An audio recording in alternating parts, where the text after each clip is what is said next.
Question is to name the processes from which chlorine is obtained as a byproduct. What will happen if an aqueous solution of NaCl is subjected to electrolysis? So what do you mean by the term byproduct? So basically, um, if a reaction is taking place, so there will be a product, there will be multiple products, okay? So one or more products will be in large amount, okay?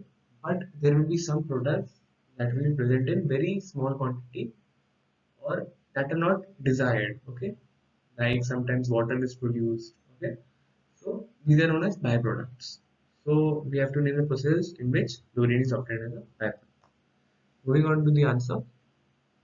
In Downs process, we prepare sodium metals in which chlorine is obtained by a byproduct. It involves electrolysis of a fused mixture of NaCl and CaCl2. Sodium is deposited at cathode and chlorine is at anode as a byproduct.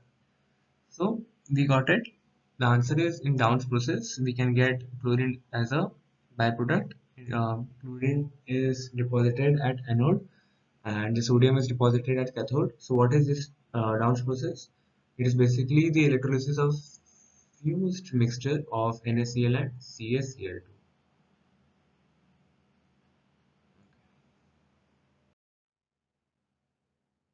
So this is the reaction given.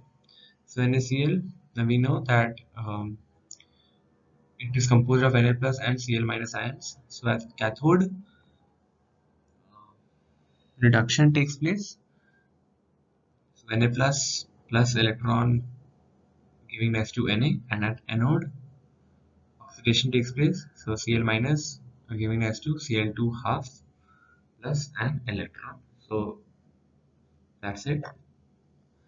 And if an aqueous solution of NaCl is subjected to electrolysis, dihydrogen gas H2 is evolved at the cathode by Cl2. Chlorine is obtained at the anode. As you can see, Cl2 is obtained here.